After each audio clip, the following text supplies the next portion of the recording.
का और spoken English का बहुत ही इंपॉर्टेंट टॉपिक आज हम कवर करेंगे, वुड रादर हैड बेटर।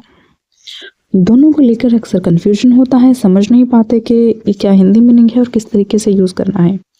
चलिए विदाउट वेस्टिंग टाइम शुरू करते हैं और समझते हैं दोनों के यूजेस को।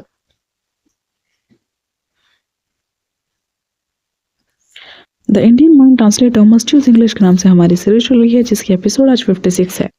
इससे पहले 55 एपिसोड कवर हो चुके हैं। अगर आपने वो नहीं देखे हैं तो आप जाकर देख सकते हैं। इस वीडियो के डिस्क्रिप्शन में आपको प्लेलिस्ट का लिंक मिल जाएगा। सबसे पहले समझते हैं हैड बेटर को। हैड बेटर का हिंदी मीनिंग होता है बेहतर होगा की। स्ट्रक्चर को देखते हैं। सबसे पहले हम पॉजिटिव स्ट्रक्चर देखते हैं हैड बेटर का, जिसमें हम सब्जेक्ट का यूज़ करेंगे प्लस हैड बेटर का यूज़ करेंगे प्लस उसके बाद हम V1 का यूज़ करेंगे। नेगेटिव फॉर्म में हम देखें तो subject plus had better not plus V1। याद रहे हम नॉट के बाद टू का यूज़ नहीं करेंगे। हैड बेटर के बाद नॉट आएगा, उसके बाद हम V1 का यूज़ करेंगे। हैड बेटर का हम यूज़ करते हैं स्ट्रॉन्ग एडवाइस के लिए, कि भी आपको याद रहे। एग्जाम्पल है, तुम्हें अब निकल जाना चाहिए, you had better leave now. यहाँ पर हम किसी को स्ट्रॉन्ग एडवाइस दे रहे हैं कि तुम्हारे लिए ज़रूरी है कि तुम यहाँ से निकल जाओ। तो इस तरीके से आप हैड बेटर का यूज़ करेंगे। सबसे पहले आपने सब्जेक्ट का यूज़ किया, हैड बेटर का यूज़ किया, देन आपने V1 का यूज़ किया।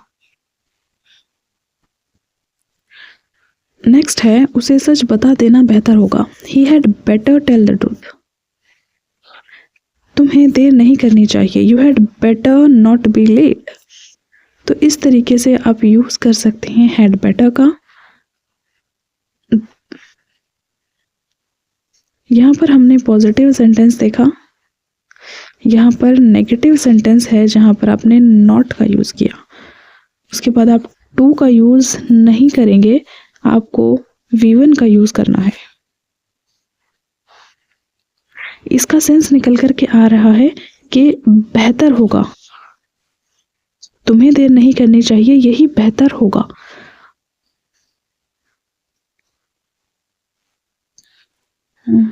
आई होप कि हैड बेटर का यूज़ समझ आया होगा। अब समझते हैं वुड रादर को। वुड रादर का यूज़ हम पर्सनल चॉइस या प्रेफरेंस बताने के लिए करते हैं। किसी चीज़ को ज़्यादा पसंद करना, तब आप वुड रादर का यूज़ करते हैं। एग्जाम्पल से बेहतर समझते हैं वुड रादर। सबसे पहले देखते हैं स्ट्रक्चर क्या होता है वुड रादर का। सब्जेक्ट प्लस वुड रादर का यूज़ करेंगे प्लस हम V1 का यूज़ करेंगे। इसका हम दूसरा स्ट्रक्चर भी देख लेते हैं। यहाँ पर सबसे पहले आप सब्जेक्ट 1 को यूज़ करेंगे, उसके बाद आप वुड रादर का यूज़ करेंगे, फिर आपका सब्जेक्ट 2 आएगा, उसके बाद आप V2 का यूज़ करेंगे। ये हमारे दो स्ट्रक्चर हैं, दोनों को देखेंगे कि इनका हिंदी मीनिंग निकलता है और किस तरीके से इनका यूज़ होता है। यहाँ पर हम V2 का यूज़ ज़रूर कर रहे हैं, लेकिन इसका जो मीनिंग है वो प्रेजेंट में ही निकलेगा। मैं घर पर रहना पसंद करूंगा, आई would rather stay at home. यहाँ पर आप प्रेफरेंस बता रहे हैं, पसंद बता रहे हैं कि आप क्या पसंद करेंगे, ज़्यादा आपकी क्या प्रेफरेंस है कि आप घर पर रहना पसंद करेंगे। आई would rather stay at home. वह कॉफ़ी पीना पसंद करेगी, she would rather drink coffee.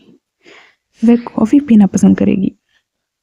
यहाँ पर हमने पहले जो स्ट्रक्चर था उसके अकॉर्डिंग समझा है। अब हम देखते हैं जहाँ पर हम दूसरे सब्जेक्ट के बाद V2 का यूज़ कर रहे थे, उसका हिंदी मीनिंग क्या निकलता है और किस तरीके से यूज़ करते हैं। ये है, मैं चाहता हूँ कि तुम जाओ, आई वुड रादर यू वेंट। मैं चाहता हूँ कि वह सच बोले, आई would rather he told the truth. यहाँ पर इन दोनों ही सेंटेंस में आप समझ सकते हैं, यहाँ पे हमने सब्जेक्ट 1 यूज़ किया, आपने वुड रादर का यूज़ किया, आपने सेकंड सब्जेक्ट यूज़ किया, देन आपने वर्ब की सेकंड फॉर्म का यूज़ किया। यहाँ पर भी आप देख सकते हैं सब्जेक्ट 1 वुड रादर, आपने यहाँ पर सेकंड सब्जेक्ट और उसके बाद आपने वर्ब की सेकंड फॉर्म का यूज़ किया, उसके बाद आपने ऑब्जेक्ट का यूज़ किया। तो यहाँ पर आपने सेकंड फॉर्म का ज़रूर यूज़ किया है, लेकिन इसका जो मीनिंग है वो प्रेजेंट में निकल रहा है। मैं चाहता हूँ कि तुम जाओ, ये प्रेजेंट की बात है। मैं चाहता हूँ कि वह सच बोले, ये प्रेजेंट की बात है। मीनिंग प्रेजेंट में निकलेगा। तो एक स्ट्रक्चर हमने वो देखा और दूसरा हमने ये देखा। आई होप कि दोनों क्लियर है। यहाँ पर हम कुछ कॉमन मिस्टेक को देख लेते हैं। कई बार ऐसा होता है कि कॉमन मिस्टेक्स होती हैं जिन्हें हम अक्सर करते हैं। कई बार कह देते हैं कि I had better to go. ये रॉन्ग सेंटेंस है क्योंकि हमने कहा कि हम टू नहीं लगाएंगे। यहाँ पर आप कहेंगे I had better go. Right sentence यही है। I would rather to stay, ये भी रॉन्ग है। टू नहीं लगाएंगे, आई वुड रादर स्टे, ये राइट सेंटेंस है। आई होप कि हैड बेटर और वुड रादर का जो कंसेप्ट है वो क्लियर हुआ होगा। अगर आप चाहते हैं कि हम ऐसे ही कंफ्यूजिंग टॉपिक पर और वीडियो बनाएं तो आप कमेंट सेक्शन में ज़रूर बताएं। टॉपिक भी बता सकते हैं कि कौन सा हो। फॉर योर काइंड इन्फॉर्मेशन मैं आपको बता दूं, the Indian mind translator must use English के नाम से सीरीज चल रही है, जिसकी एपिसोड आज 56 हमने कवर किए हैं। इससे पहले 55 एपिसोड कवर हुए हैं जो ऐसे ही कन्फ्यूजिंग टॉपिक पर बने हुए थे। अगर आपने वो नहीं देखे हैं तो आप देख सकते हैं, प्लेलिस्ट में जाकर देख सकते हैं। प्लेलिस्ट का लिंक जो है आपको इस वीडियो के डिस्क्रिप्शन में मिल जाएगा, अदरवाइज आप चैनल पर भी विजिट करते हैं। चलिए मिलते हैं किसी नेक्स्ट वीडियो में। Till then take care, bye bye, and don't forget to like, share and subscribe.